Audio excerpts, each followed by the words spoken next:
Hey everyone. So it looks like Rachel Dolezal, who I called Dumbazzle, figured that one out, has struck again. She is going to be on Netflix doing some type of Netflix documentary or some Netflix special, whatever. Netflix picked her up and is giving her attention.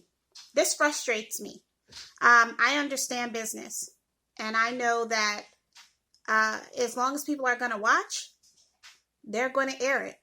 And so if there is intrigue about this woman and what she has done, which is impersonate a black woman and live her life as a black woman for some years, even though the greater portion of her life was spent as a white woman, if people are intrigued by this story, then this story is still going to have life. And she's going to ride this till the wheels fall off. She doesn't want to let go because this is how she's making her money. You know, she made a career lying about who she was and trying to empower people about a struggle she knew nothing about, all fabricated. And then now she's going to make money. She's written a book probably. She's probably writing another. This is probably a marketing ploy to promote said book. This is just another way to keep feeding her foolishness. And it frustrates me because I just don't understand why would you want to give that breath? Why would you want to give that life? But then there's a part of me that understands that Netflix is about making money. And if they deem her as profitable, they're going to give her energy because it's going to convert into dollar signs for them. And it's just, when you think about people like Monique, who created a lot of uproar about gender bias and color bias because of the money that she wanted to make and so on and so forth. I have mixed views on that situation. But then when you think about her, and then you think about Netflix giving this woman who has been impersonating a black woman, to a degree, yes, it's fascinating. Because let's be honest, being black is not something that most people go to that extreme to do. But being black is something that a lot of people admire. Black culture is something that is definitely admired. There are things that we have that other people want. People go into tanning beds all the time to get a more bronze complexion, something that us melanin kings and queens take for granted. People do all kinds of things, get curly perms so that their hair could get texture to it. People get butt implants. Who had a butt first? Let's be honest. Let's just be honest. There were years ago where women would be saying, "Does my butt look big, honey?" And if he said yes, ooh, it was a problem. But now, with the introduction of more, ethnic forms, it's like everyone wants to be Sarah Bartman now. Everyone wants a huge breast and huge backside to the point that they'll go to extremes and fill it up with cement and, industrial grade silicone or whatever it is. Go to Home Depot and just get the job done in a motel room or whatever the situation is. So I guess what I'm trying to say is that I understand that a lot of people do admire black culture, black people. And that's not something that we should be nervous to say. We shouldn't be nervous to express a truth. It's real. And culture appropriation and race appropriation is all over the place. Okay? And it's not just black culture either.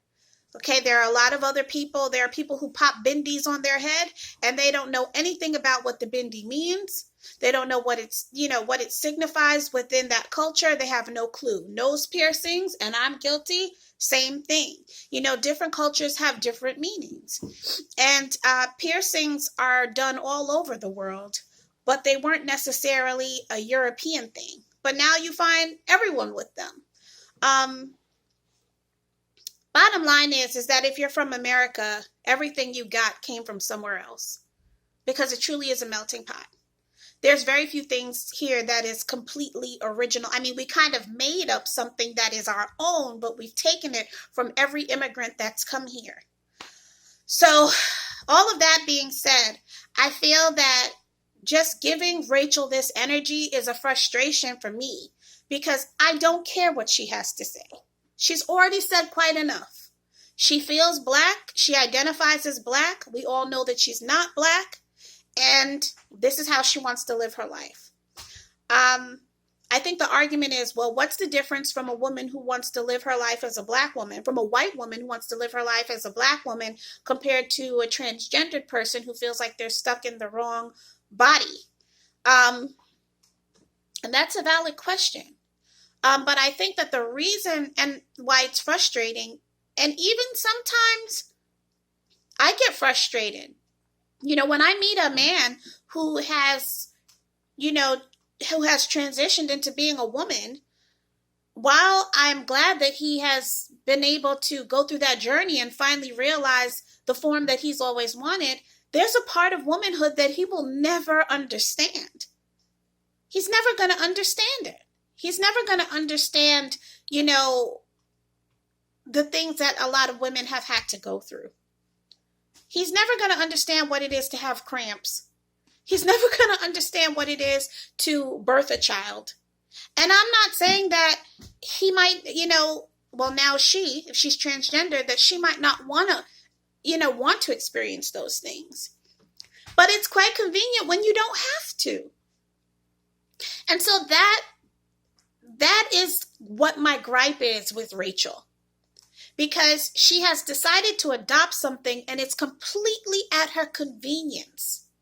Down to the fact that she's having this Netflix special because now this is a way that it's become profitable.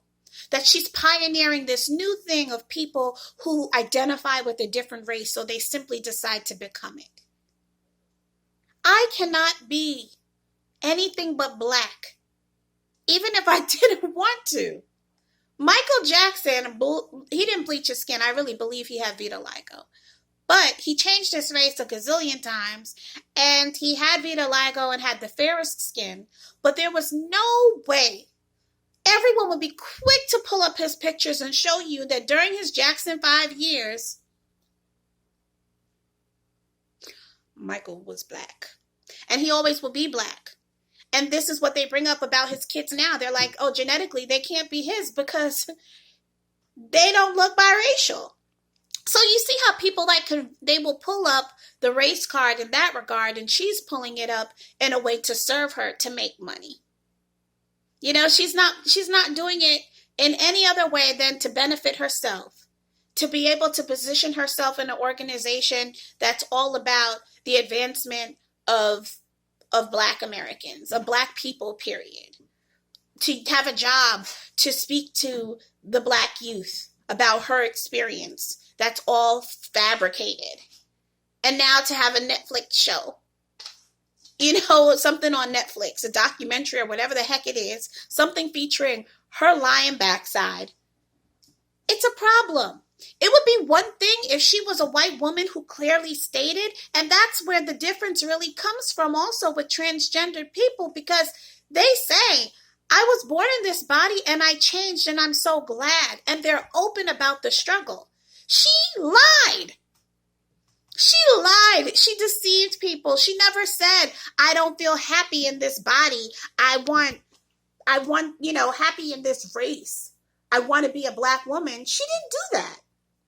She just became a Black woman. Just said, hey, time to tan, time to get some braids, and time to fabricate my entire life for my convenience. So I can be around people I want to be around, and so that I can get a job that I want to have, and so that I can be on Netflix. That's a problem. But the bigger problem is that so many of us are going to watch it. And so when we watch it, we breathe life into that crap. Because we watch it, and behind that entire documentary, behind that entire series, behind that entire expose, show, whatever the heck you want to call it, there's someone who is doing some heavy marketing, and they're looking at the numbers, and those numbers convert to money, and then it becomes profitable. And when something becomes profitable, it is never going to go away. Because if you don't think that racism, and you don't think that sexism, and you don't think that ageism, and all of these forms of discrimination and oppression don't come from money, you're blind. Slavery didn't start because white people didn't like black people. Slavery started because it was profitable. Because you could find someone, take them from their home, and oppress them and force them to work for you, and you can build wealth on their back. There's slavery now. Some people are slaves and have no idea. This is just me just sharing my opinion. If you don't agree, okay, don't agree. Post your comment. I'm fine with that. But just do so respectfully, because I don't do the negativity thing. I will delete your comment, or I'll just close the comments off. But share your thoughts. What do you think about this whole Rachel Dolezal Netflix situation? Do you think that this is something that we need to see? Do you think that this is played out? Is Netflix may be making money. They may be making money. But you could have a lot of money and lack class. And I just don't think that it was the classiest thing to do to give this woman more attention and energy. She had her 5 months, 6 months, 7 months of fame. Why dig her up and resurrect this foolishness at a time like this, when there's so much going on politically? Like, things are so charged. There's a lot of racial tension, political tension. There's so much. They're sitting here looking at walls like, which one are we going to choose to block people off? And in the midst of this, you're like, let's give Rachel some shine. Really? But what's more interesting is, which one of you are going to watch it? This is Yomi, over and out. Like, comment, subscribe, comment. I really don't mind. Share and let me know your thoughts. I don't have anything else to say. You can find me on Facebook, HeartSongHealing by Yomi. You could join our group, where I'm going to definitely post this. And you could also find me on Instagram, HeartSongHealing _ by Yomi. And you could also visit my site, YomiHeartSongHealing.com. So drop me a line if you have a topic you'd like me to discuss. Drop me a line if you're like, Yomi, you're off base. I don't agree.